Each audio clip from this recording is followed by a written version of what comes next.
We're just waiting for Jay to come back in, then we'll get started.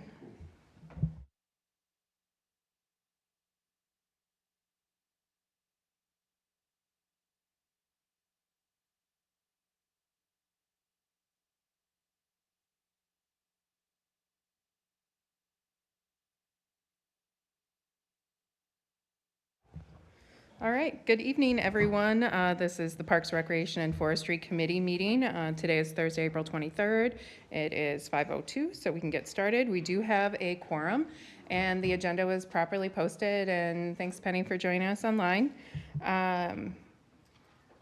So we can move to public appearances. This is for the public's opportunity to speak about any subject that is not a specific agenda item. So I do have a number of comments and some wish to speak forms. So we can take those when we get to that item in the agenda. But I do have one wish to speak form for an item not on the agenda.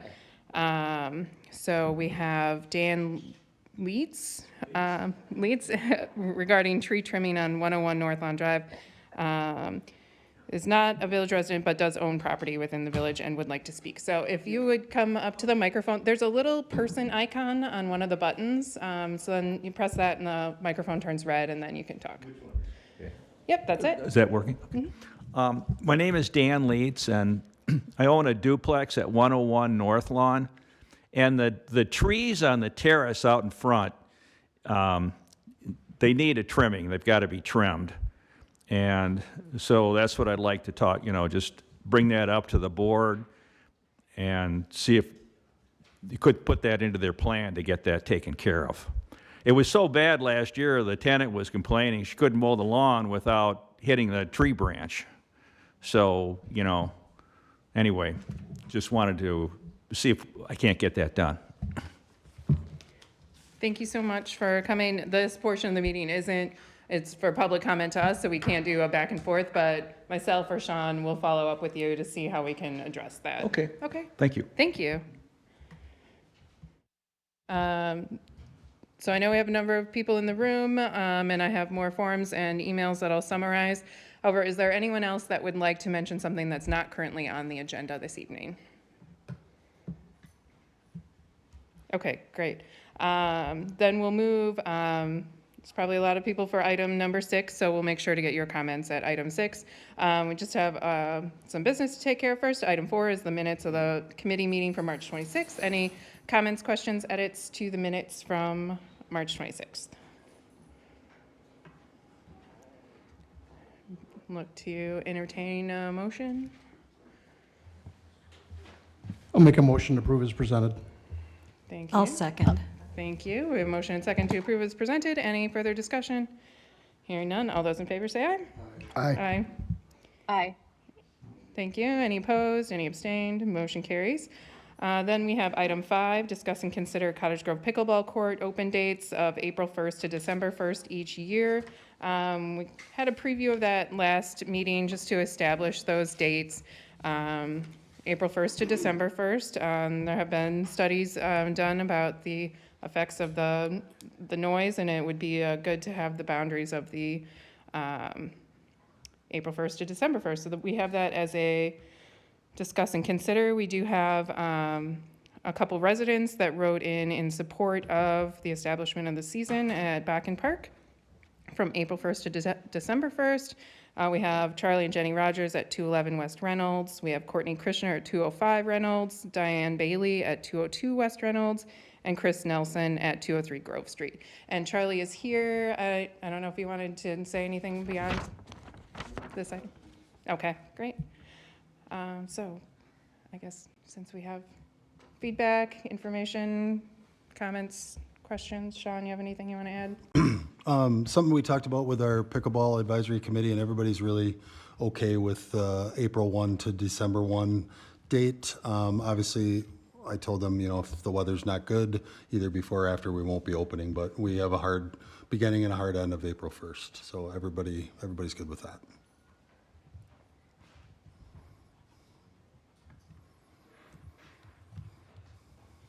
Make a motion to approve the open dates of April 1st to December 1st each year. Do we need to include the time on that as well, just to Be on the safe side? And is it 6 a.m. to 9 or 10? Each location is different, Okay, yeah. Bakken is 10 PM and community is 9 PM. okay. So I'd like that to reflect that. All right, we have a motion to approve the pickleball season. Do I have a second? I will second. A motion and second. Any further discussion? Hearing none. All those in favor say aye. Aye. Aye. Aye. Any opposed? Any abstained? Motion carries. Thank you. All right, so then we have item 6. Item 6 kind of started as a brainstorm item that came from trustee Christoa, who was just inquiring about some open lots that we may have around the village that would be a potential use to have dog exercise areas, just to get some feedback from the committee and community, and figure out if there's any areas where that might work. I know Chris is here. I don't know if there's anything else you want to say about why you wanted to bring this to the committee, and then I'll go through all the wish to speak forms on that. Hello, I'm Christo. I'm on the board. There's 2 parts of this that I brought to Sean, the first one being about green spaces. And I just wanted to kind of start by sort of trying to course correct here, because I want to clarify what the item was intended for and what it was not intended for. I'm not coming here asking the committee to install a dog park on Farwell Drive. That's not my intention today. My intent for this was to see if the Parks Committee had any appetite to investigate if there were any opportunities to provide residents with additional services in the green spaces near where they live, ideally at a low cost. I contacted Sean to see if there's any, and he said, let's bring it to the Parks Committee, so here we are. The idea of it being a dog park was my idea. I just threw it out there because it had been on my mind lately. It wasn't intended to be the only option for these green spaces. It was just the one I threw out there at the time. So I'm not trying to push for anything in particular. It's for you guys to have discussion whether or not you want to look into it. Like this isn't even the concept stage of planning. This is more like the seed of a possibility for this. And maybe you guys want to look into it, and then you do, and find any of them would be unfeasible anyway. I just wanted to start a discussion. Doing something with one or none or any of these green spaces, it was intended to be a lower cost addition that would give what I would think could be a demonstrable benefit to the village and a good ROI on property taxes. The reason I mentioned a dog exercise area first to Sean, because it's an identified need in the community. In 2022, there was a survey that 65% of respondents identified dog parks as an important service to increase. We've only got one dog park, which is not particularly close to the vast majority of the residents in the community. Almost all people in the village have to drive to it. And traffic and congestion is something that we hear a lot of concerns about. Sorry, I lost my spot. My thought was sort of neighborhood-oriented pocket parks that could fill a need while not contributing much to traffic in the village. Doesn't have to be that, though. It could be anything. That was just my initial idea. I understand that neighbors living near there may be wary, especially in a place like Thaden, where there's been some contentious conversations before. I completely understand that, and I know it would be the same for me if it was I was in the same situation. When Alliant Energy was trying to put a substation in near where I live, I went and talked at the meeting there, so I totally get it. I appreciate the feedback on social media, email, people that are here tonight.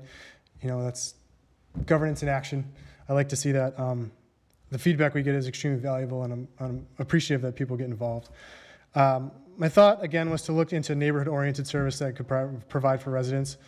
But to be clear, anything that we would do would need buy-in from residents. I want to work collaboratively with people who are looking for new things in the village. I do not have any interest in forcing a neighborhood-oriented service on neighborhoods and neighbors that don't want it. Again, these aren't things that I'm pushing for. I was just trying to start a conversation. Maybe it involves areas that I sent to Sean. Maybe it involves areas that I didn't even put on there. I think I saw someone mention Willow Run Park, something that we could look into. You could look into. But I just trying to start a discussion. And that's the green space portion of that. I also talk to Sean about what I have referred to as a dog parking lot, because I live near a community park. I walk there with my kids sometimes with my dog, and when we're there, they want me to play with them or push them in the swing or something, and I can't because I got the dog. So I was just thinking it could be nice to have some place to hook up a dog and let them lounge there for a little bit while parents play with their kids on the playground. So that's what I got. I'm happy to answer any questions if anybody has any. Any questions for Trustee Stoa before I move on to the wish to speak forms? Okay, all right, great, thank you so much. All right, so my first wish to speak form I have is from Tyler Udinger at 100 Farwell Drive. Is a village resident and would like to speak. So yeah, just little person icon to make the microphone. There you go. Hi, good evening. I'm here to speak in opposition of the proposed dog park. Chris, thanks for clarifying the initial request, but we were understood it was for a specific dog park. Quite frankly, at any of the locations, I think dog parks are more appropriate for high-density areas. There's one across the street at Authentics. That makes a lot of sense. I thought there was another dog park off of N behind those apartments that might be privately owned, but nevertheless, high-density areas make much more sense for a dog park. And even that specific neighborhood, I'm literally across the street from that area. Most people have dogs. There's not a need. They have yards. Dog parks belong in places with high-density populations that don't have yards. And it's speaking specifically to that location in Outlot 5, related to dogs, there's tons of ticks. I've gone back there, I come out with covered in ticks. So just something to consider if a dog park was moved forward. So thanks for your time. Thanks so much. The next wish to speak form I have is from Tom Schmidt, who is a village resident, 706 Alyssa Drive, and would like to speak. And the same, if you press that little person icon on the microphone, then that makes it active. Yep. All right, thank you. So I'm here as a opposition to the dog park as well. I live on Alyssa Drive, which is right part of that neighborhood. You know, we don't understand why you would try to put something like that within an established neighborhood. It doesn't make sense to me. Nice and quiet, why disrupt that? If you really want to pursue something like that, I would recommend, you got a lot of new developments coming in, incorporate those in with the developers and kind of go from there. In my opinion, and I don't have a dog, and I like dogs, but don't have one, but you know, people that live in apartments would use that more than people that are homeowners and stuff because they already have a yard. So, but looking at the extra traffic, parking, because most people would be driving there, that's going to be disruptive to our neighborhood. So that's all I have. Thank you. Thank you so much. I do have a number of emails to go through, and I'm not sure if any of the people on the emails are in the room. So if I read your email and you would like to speak, please stop me, and then I'll do another loop around to make sure we didn't miss anyone for speaking. So I have Rachel Fish, and she is, I'm not sure exactly where she lives, but is against any dog park development at Thaden. It is a valuable continuous green space in the area to support biodiversity, and that kind of recreational amenity wouldn't be compatible with that location.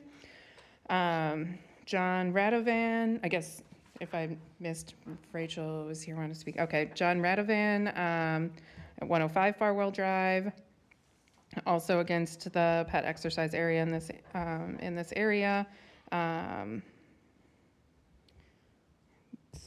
Seems that, let's see, I'm just trying to summarize, that, yeah, it just wouldn't fit in this, this is not an appropriate spot. We do have a wish, I did have another wish to speak form, but it was printed in my emails, from Michelle Steffens. Michelle here. No, Michelle's not here. I don't know, I don't see online either. Okay. All right. We can come back to that to see if she arrives. Kimberly Eitland also wrote in that this is an important ecological system for local wildlife and habitat. Concerned about the conservation and that this wouldn't be an appropriate area for a dog park. Laura Hartman, a few doors down from Outlot 5, and didn't believe that this would be an appropriate spot either, according to the Park and Open Space Plan, that it's a natural area, and its proximity in between existing neighborhood mini parks and the village park. So this isn't a great spot for that. Ryan Plannert, also opposed to using the green space on Farwell for that. There are more appropriate spots, and the kids use this area. Let's see, Stephanie Schilling. Also, this already provides a valuable space for the neighborhood, open space for kids and families. Michael Blake, also about the space on Farwell, that it's an awesome space now and the kids enjoy utilizing it as it is. Is this the same? This is the same email.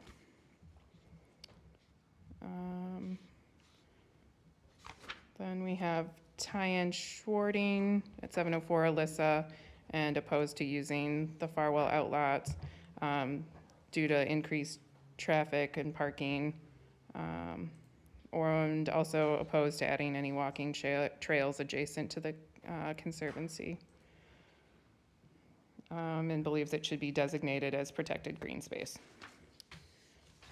Is there anyone else? I have Kyle Maynard, also against using Farwell lots as dog exercise areas. Brittany O'Hagan, that we currently have a dog park, and this isn't a good location due to the residential area. And also Bob O'Hagan with similar comments. Andrew Hogan, also against this area, already serves the families in this neighborhood as open space. As Derek Junkin, similar to the above, that this area already serves a important purpose for the families in the neighborhood. So those, I believe, other than if Michelle Steffens wishes to speak, who wrote in that she's in favor for walking trails in the Conservancy, not opposed to a dog park in the location, but perhaps more conversation, but liked the idea of walking trails. If there is anyone else in the room that would like to share their thoughts, please come up to the mic and let us know your name and address for the record, and we'll make sure to include that in the conversation. So if there's anyone else in the room or on Zoom that would like to speak on this item, please let me know. Okay, come on up.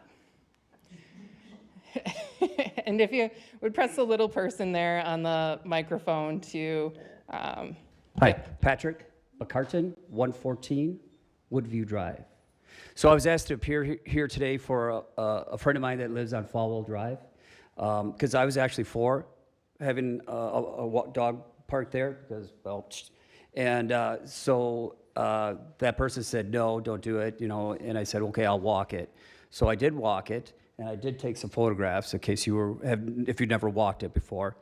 And aside from 4 wood ticks that we picked up, I actually changed my mind. I thought that it was actually kind of a neat little place within a suburban area. It's a nice marsh area. I did find deer, scat, and tracks.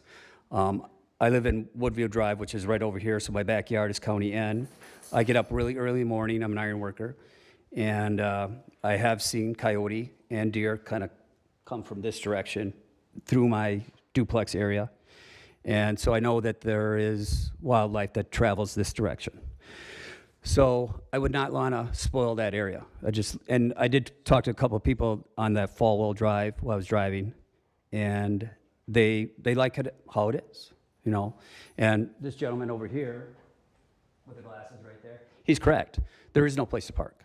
And the more vehicles there, it's kind of disturbing the neighborhood. So, yeah, though somebody did mention, I think you said in the email, expanding the pathways around, make it a kind of a loop around there, might be a good idea. That wouldn't be so bad. So that's all I have to say. Thanks for your time.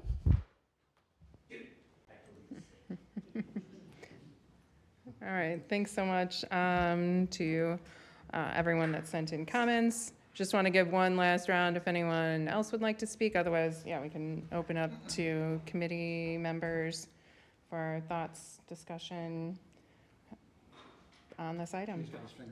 Yep, Jay's ready.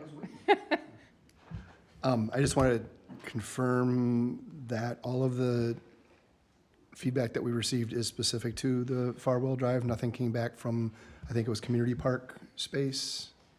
I didn't receive anything about any other location. Okay. Nope, just the Farwell space. And that was the only other one that you had sent us, right? I'm trying to remember. Community, Houston, Oh, that's right, Houston. and then a spot just north of the MSB. Okay. So, but nobody else Correct. with just the Farwell one? Okay. Correct. I guess Sean would probably want some direction if we want to I mean, continue I'll- talking about anything. Yeah, I did talk to one of my customers who has a backyard that backs up to Community Park. And it's that triangular area in the back. And I did say, hey, you know, there's a possibility that, you know, a dog park or a fenced area could go in back there. And she was against it because she says when her grandkids come over, they like to run out the backyard and go to the park. And she doesn't want to kind of look at a fence. I do kind of get it. I get where Board Member Stoa is going with like the pocket dog parks. I do think that there would be a need for that in the community, but plan maybe a little bit better, I guess. I wouldn't mess with the Farwell property because I do see a lot of deer down there. I live like 2.5 blocks away, and every time I'm over in that neighborhood, it's always deer and wildlife and stuff that's in that lot. I guess when it comes to planning parks, I've been on this committee for over a decade. But wherever we build a park, I like to look at the green space. I like to have an equal amount of playground, hardscapes to green space. And a lot of that green space is not, you know, it's fun to call it green space. I call it multi-use space because if you think about it, kids could go there and play soccer, flag football, ultimate frisbee, whatever. It's got 100 different uses. If you would fence it in, and it would be a dog park, you would have dog turds and whatnot, but it would be like a singular use. So I guess I'm against it at Farwell. I'm against it at Community. I think of other lots that the village has. I know that there's a lot that is directly north of the new police station that we could fence in and use that as a dog park. There's also a wooded tree line that would kind of be a buffer from the houses to that lot. So I think that would be a fantastic location for it. And then one of the people addressed the high density, very true. If you have a backyard, you have a place for your dog to throw a frisbee or to play with it. A lot of these people that move into the apartment buildings, like Authentics, like the future Heyday and whatnot, do not have backyards. I think the dog park was a marvelous addition to Authentics. It is far east in our community, but I see that used very often. And I look forward to the upcoming changes to that. I know we're taking apart the Dream Park and taking some of those spires and a lot of the structure and putting that out into that dog park will give the dogs things to run around and jump on and play with. That being said, that our current Bark Park is far east. What do we have that's west? Unfortunately, with all of this development and development boom that we have, Heyday coming in, we have 114 families moving into just one small area. They're not going to have backyards. So I do think having a second Bark Park on the west side of the village is actually a really smart idea. Now, up between Heyday, the chiropractor office, Glacial, Drumlet, Granite Ridge, there is a 5-acre parcel of land that we could put a dog park on. Just by fencing it in, dogs could use that. That would be a good second dog park or a dog park 2.0. But I do look forward to the changes that we have coming to our current Bark Park. If we wanted to add kind of a satellite bark park in between both of those, like on Bonnie Road and that lot next to the police station, that would be fine also.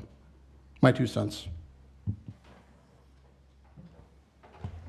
And I have a completely biased opinion about Outlot 5. I fought for that 13 years ago, and I would do so again.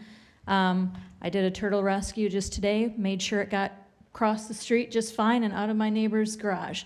So I want to keep the turtles and everything safe. Adding traffic there, not great. And it does get used a lot. The people that don't think it gets used a lot are the ones that don't see it because they're not using it. And we take care of it. I mean, we take pride in that. Our neighbors go out all the time and pick up trash all the time. I took out a contractor's bag out of there the other day. So it's being taken care of. It's definitely being used.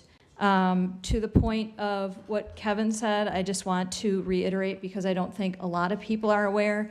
They see the bark park, and for them, it might not be the most accessible bark park, and a lot of that is making, we're making changes to that. That bark park across the road is not completed. Like Kevin said, we're gonna take and reuse some of the old wooden structure out from Bakken Park and bring it out here to the bark park, and different grading and different things that we have coming up. So that dog park will be changing. It's not gonna happen overnight, but it will be. And I would also agree that putting it in a newer incoming area, such as the Heyday property, I could definitely see, another smaller, just a dog run kind of thing like they have at North Star. I could see something like that. So that's where I stand on that. Now, I know that this was a discussion for some of the other areas as well, but I think that needs to be spoken about also, so. I have a question. Yeah, go ahead, Penny. So when Board Member Stoa was talking about a dog run, is that the same as a dog park? I may have misunderstood. He said, clip your dog in and I go play with my kids. So is that something different than a park? I think that was a different, if you want to come on up, Chris, and see, like, if you've seen this examples in other areas or what you had in mind. It's just something that came into my mind when I took my kids there. It would just be like, a 4x4 fence thing with a tether in it that you can hook your dog up to. Like the horses. Yeah. saloon. Like the spikes you twist into the ground for your dogs at home and put them on a cable, but this would, this would be short, just so they could, sit there while you're at the park with your dog. That'd be okay. Is that something that maybe you want to do a little more research on, Sean, and see if any of your colleagues have something like that and if they have any experiences with that? Yeah, I can tell you that probably not, that nobody, because it's a unique idea. But I can certainly look around and see if anybody else is familiar with such a thing. Also, this may be out of order, but maybe a bench there too, so you can sit down. If I stand too long, my back starts to hurt. Thank you. Just maybe some clarifying, because I agree with everything folks have said. Remind me again, we can have dogs in the park with leashes, right? Correct. Any park? On a trail. Correct. On the So trail, not like yes. out and I know we have folks that do, but, Technically not like on an athletic field. Yeah. Yeah, or in a playground or on a pickleball court. right. So with that, I think, something Kevin said is really important, right? I mean, as we continue to add more and more folks to the community that do not have green space, I do see a lot more dogs, right or wrong, all over. I have a dog, I have a house, I have a lawn, so we're covered. But I do think it's gonna be a continued need and to look at, even though we have one, and I know that one over here is well used, I only anticipate more use. But just driving around in the evening, you can see dogs all over, which is a wonderful thing. I'm a dog person. But I think it would be wise to look at other spaces that can be more dedicated to that and the parking, because this does have a nice parking space and it does have the ability to, kind of make it a destination and people can stay. And I think that's all the dog parks I know around Dane County, that's how they're set up, so. Yeah, and thinking about, future spots too and different locations. So, Hamburg's, West Lawn, we talked about that large park that will be coming in the future additions. And I know we did some planning of that in the past, but maybe we want to kind of revisit that to see if there's a space there that might be good to, I know there were like a lot of open areas. I mean, it's a huge park, so that might be a place to have a small, like supplemental, like kind of dog run, even though this is kind of our main starter. And then there's another development that has been proposed out, like if you continue down Molly and Melissa and all those streets, like to keep going in that area. So it's all very preliminary. It's just been concept plans. I don't know if it's going to move forward or not, but if that ever moves forward, that might be another good, then we kind of have sort of a triangle of places to think about. I don't know. Other thoughts? Otherwise, it kind of sounds like, Sean, we have the dog parking, the barking lot, as it in the memo. If any of your colleagues have any experience with anything like that, and we can talk about that further if we want to pilot it somewhere. Then our future park plans as we expand.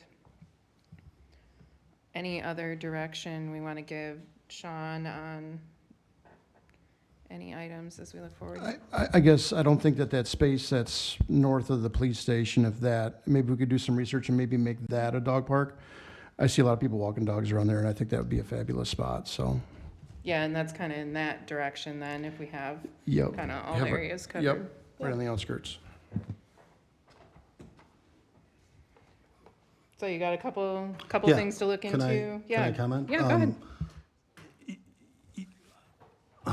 Yeah, a dog park, typically, we would not want to put a dog park in a residential community, which is why we held off as long as we did before we got the bark park across the street of Authentics. It's never good to just drop one in a community. With this discussion with Chris and his ideas of using some village-owned land for basically things that we are not using them for. That I wanted that to spur the discussion as well too, and go like, what do we already have out there, as far as properties go, that we could improve some way, shape, or form? Not necessarily just with a dog park, but whatever that is. And like if there's, the folks over in Farwell, if there's things that, is there anything we can do in that lot that makes that better? Don't tell me put in a pool, because that's probably not going to happen. But, are there things that we could do that might make that space better for the folks that are using that? And those are that's kind of what I really wanted to get out of this entire discussion, is what can we do with things that we already have that maybe it isn't going to cost a lot, because we don't have to purchase a lot, and just make those spaces a little more usable or friendly. Yeah, just to tag on to that, I think, like we've talked about, and I'm not sure if there's one there yet or not, a bike fix-it station, like at the well site over here, since it's right on the bike path. I know, like, those kinds of things have been, sometimes smaller improvements that we put on village-owned properties, or, the big pond next to the dance studio, if there's, to look into benches there, or, some kind of items as we go into capital planning, if there's smaller items that any committee members would like to bring forward to make those more utilized, by the community. I think those are good conversations to have too.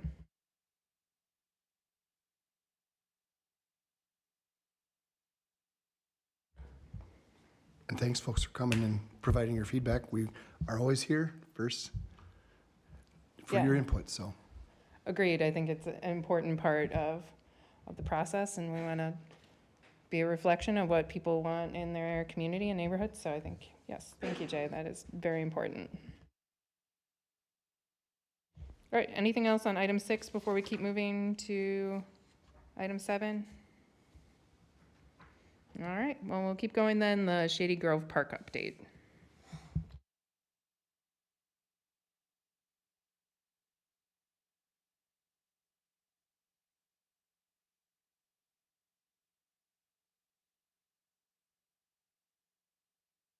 How about if I turn my mic on? This is my first meeting, Chris. Thank you. Um, So this is what it's looking like out there as of like today. Most of the playground has been constructed, waiting to finish the safety surfacing underneath. They got most of the concrete in over there, especially the border around the playground itself. So just got a little stretch of that to do. And then they finished putting in the sidewalk around the park as well as the gazebo. So it's, last week kind of slowed them down a little bit. Had to let things dry out and get contractors back in there. So we're still well on schedule to be done by the end of May. So it's looking good. I don't know if you've been over there and looked at that. That is a massive playground that is really tall. Yeah, It was tough to see that on a piece of paper. as board member Stowa reminded us, are there benches around this one?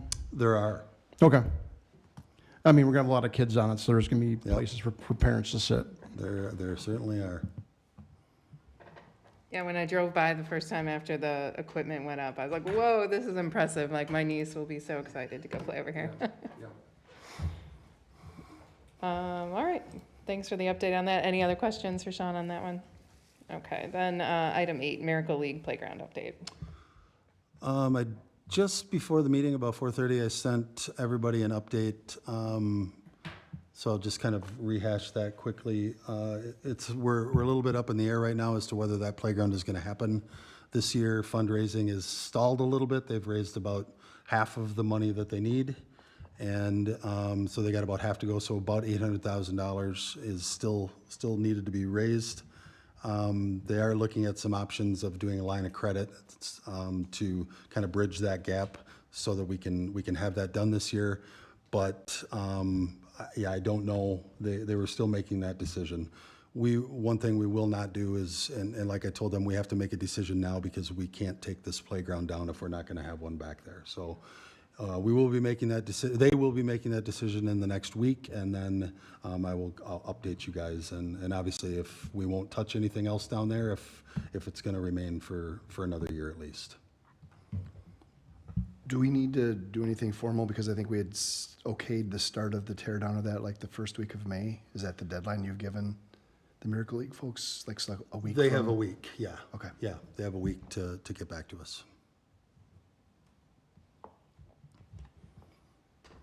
And they have already purchased the equipment. Yeah. It's in storage, Yeah. and so, it will move forward at some point. The equipment's there, Yeah. but it'll. Yeah, the first half of the money was for equipment only. So that is, the Miracle League does own that. It is being stored in Mount Horeb right now. What the remaining money is for is basically the safety surface, the poured in place in this case, and then, just the earthwork and things that need to happen to get us to that point. So it is going to happen, or at least I believe that especially since we're already at $800,000 into the project, so it's not going to go away. It's just going to take maybe a little bit longer. All right, thanks for that update. Questions on the Miracle League? Okay, then we'll keep moving to Sean's report. All right, it's getting busy. We love it. Softball and baseball seasons have begun. Practices are underway. Games start in May. We've kind of noticed a little pattern that by 7th grade, our numbers tend to be lower, and that could be obviously due to club sports. So we're kind of paying attention to that a little bit more. We're doing some field rentals, so whenever it's not raining, people are out there playing, practicing. Let's see. We're offering a new program this year. It's a Start Smart Sports Sampler. So Riley and Trista created this one, and our Start Smart tends to typically focus on maybe just golf or then just soccer, and this one is a little bit of everything. So the kids are getting like one day of golf and one day of soccer and one day of baseball or whatever, and then if they want to jump into the just a session about that, they can do that as well, but they're getting a little taste of everything. And that is truly herding cats watching that, because these are littles and their parents are there, and it's a lot of fun to watch and makes me tired. Yes. Let's see, we made our adult travel trips. Last year, we made $400 worth of revenue during that, which is, we don't do anything except kind of facilitate a couple of meetings. And this year, we're offering 2 more trips, one this fall to Utah and early next year to Scotland. So we host a few travel shows and meetings. We promote it online, so if you're interested in that, let us know. Seasonal hiring is underway. We have our camp lead for summer camp is in position. We're hoping to get 1 to 2 more staff. We send all of those people to the WPRA, which is the Wisconsin Park and Rec Association summer camp training on May 30th, which is really good, really gives the kids an opportunity to kind of work with, and this is like statewide, so we have like Milwaukee County will send their staff there, so it's really helpful to our kids, or I shouldn't say our kids, but they are kids. And also Trista has created a really nice online training course with videos and stuff for the kids that possibly can't make it. And then just we're working hard preparing mowers, equipment for another season, cleaning.